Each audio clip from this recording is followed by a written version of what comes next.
Czy wy też za dzieciaka oglądaliście Dragon Balla? A może dalej oglądacie? Jak miałem kilka lat, to nie mogłem za cholerę oderwać się od tej bajki. Tak, wiem, to nie jest bajka, tylko animacja na podstawie mangi i tak dalej. Ale proszę, wyluzujmy, bo to jest tylko recenzja tego telefonu, a ja też nie jestem purystą i znawcą w temacie Dragon Balla. Ale dlaczego w ogóle poruszam ten temat? Ano dlatego, że dzisiaj mam recenzję prosto dla fanów Dragon Balla, bo przetestuję Realme GT Neo 3T z edycji Dragon Ball Z. Zobaczymy, czy opłaca się dopłacić do wersji specjalnej, czy bardziej opłaca się jednak kupić wersję podstawową. Jeśli chcecie kupić ten telefon, to w opisie znajdziecie link do porównywarki cen, gdzie ten telefon możecie sobie wybrać w najbardziej opłacalnej dla Was ofercie. W pudełku znajdziemy oczywiście telefon, trochę papierków, etui, ładowarkę, kabelek i igłę do tacki karty SIM. Tak jak mówiłem, w moje łapki wpadł Realme GT Neo 3T sygnowany przez Dragon Ball Z, który od swojej podstawowej wersji, czyli po prostu Realme GT Neo 3T, różni się tylko i wyłącznie wyglądem i paroma bajerami pokroju, dedykowanych ikonek i tak dalej, czym zajmę się na początek, a właściwy test Realme GT Neo 3 zaczyna się od tej minuty, którą właśnie tutaj widzicie. Pierwsze co widzimy to pudełko. Jest ono kozackie i nie wstydziłbym się go postawić na półce, a w nim znajdziemy kilka naprawdę fajnych, ładnych naklejek, kartkę kolekcjonerską i specjalną stylizowaną igłę do tacki SIM. I to tyle. Niestety kabelek i ładowarka są standardowe, a szkoda, bo można było zrobić tutaj coś naprawdę ciekawego. Fajnie na pewno wykonany jest sam telefon. Moim zdaniem plecki prezentują się bardzo ładnie, ta kolorystyka naprawdę mega mi siada. Ale totalnie nie rozumiem idei tego case'a. Robią bardzo ładny telefon, który się wyróżnia i dają taki zwykły szary case'ik, który potem wszystko zasłania. Bez sensu, lepszy byłby po prostu przezroczysty. Zmieniony został też motyw, znajdziemy tam parę customowych tapet czy ikonek, ale niestety brakuje mi tutaj jakichś animacji, dźwięków czy innych takich rzeczy nawiązujących do Dragon Balla. Reszta to dokładnie to samo co w zwykłym Realme Neo GT 3T, ale pytanie, czy warto dopłacić to 400 zł? Ekran jaki w nim znajdziemy to fajny, ale niewybitny 120 Hz AMOLED o przekątnej 6,6 cala, gdzie kolory jakie wyświetla są miłe podbite i bardzo przyjemne dla oka. Ekran działa płynnie, w opcjach możemy znaleźć, czy chcemy, żeby on działał w 60 Hz, czy w 120, czy w trybie inteligentnym, który w teorii ma dopasować częstotliwość do potrzeb aplikacji, ale w rzeczywistości cały czas wyświetla 120 Hz. Grając w gry za to bez znaczenia, jaki wybierzemy tryb wyświetlania obrazu i w jak bardzo wymagającą grę będziemy grać. Nie będziemy mieć wtedy więcej jak 60 fps. Może to wina wydajności, że ten telefon już nie wyrabia? Nie mam bladego pojęcia.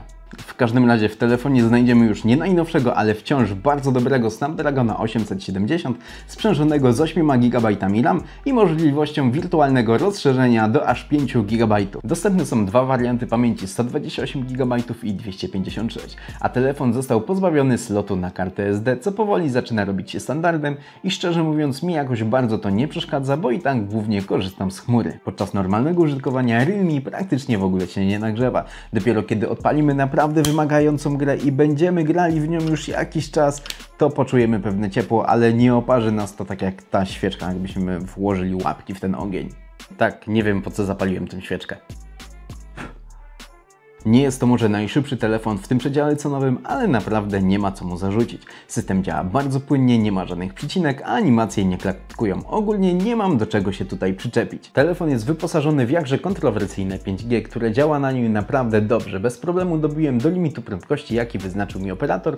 Do tego w telefonie znajdziemy moje ulubione NFC, które m.in. umożliwia płatności zbliżeniowe, co jest niesamowicie wygodne, bo robicie blim blim zapłacone. Po dodaniu karty przydałoby się zadbać o bezpieczeństwo, a pomoże nam w tym biometria. Telefon został wyposażony w dobry czytnik linii papilarnych pod ekranem, który reaguje za każdym razem bardzo szybko, bardzo dokładnie i nigdy nie miałem z nim żadnego problemu. No i mamy też Face ID albo coś, co tak naprawdę udaje to Face ID, iPhone'owe Face ID, bo nie jest tak bezpieczne jak właśnie w iPhone'ach, czy chociażby odcisk palca.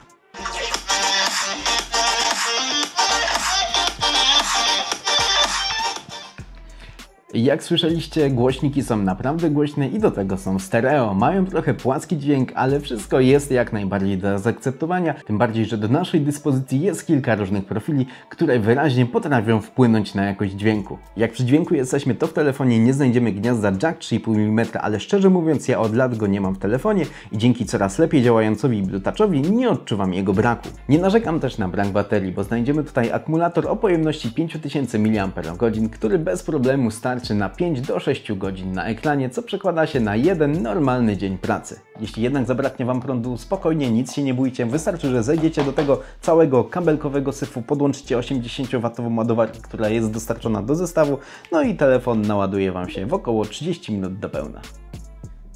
Aparaty.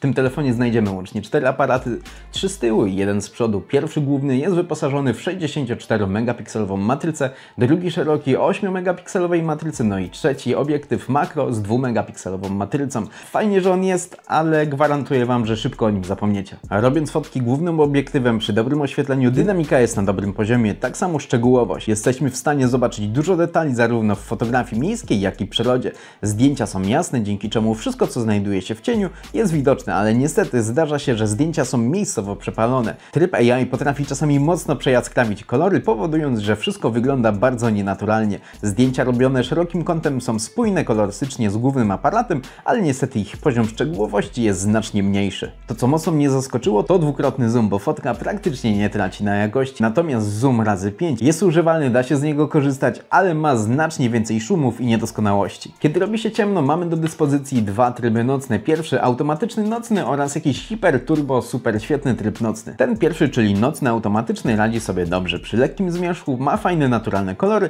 i dobry poziom szczegółowości. Gorzej jest, kiedy robi się naprawdę ciemno. Wtedy swoją przewagę pokazuje tryb nocny, który z naprawdę ciemnych miejsc potrafi wydobyć dość sporo detali i poprawić ostrość. Minusem jest narzucony jakiś dziwny pomarańczowy filtr na zdjęcia. Kamera selfie jest jakoś dziwnie z boku, przez co źle mi się z niej korzysta, ale jeśli chodzi o jakość zdjęć czy nagrań, to nie mogę się do niczego przyczepić. Zdjęcia zarówno w dzień, jak i w nocy robi naprawdę dobrze, jak na ten segment cenowy. Fotki wychodzą wyraźne, a w nocy są fajnie doświetlone. Tak samo jest z jakością nagrań, nie ma na co narzekać. Jedynie do czego się przyczepię, to do trybu portretowego, bo nie jest zbytnio dokładny. Zapewne nie odkryję Ameryki, jeżeli powiem, że filmy też kręci dobre, o ile kręcimy to głównym obiektywem, który obsługuje jakość 4K. Szeroki w moim odczuciu jest średni, a do tego nie obsługuje 4K, więc troszkę lipa. Minusem jest brak stabilizacji optycznej, ale za to mamy całkiem fajnie działającą stabilizację elektroniczną, ale wtedy nawet na głównym obiektywie jakość zostaje ucięta do 1080p.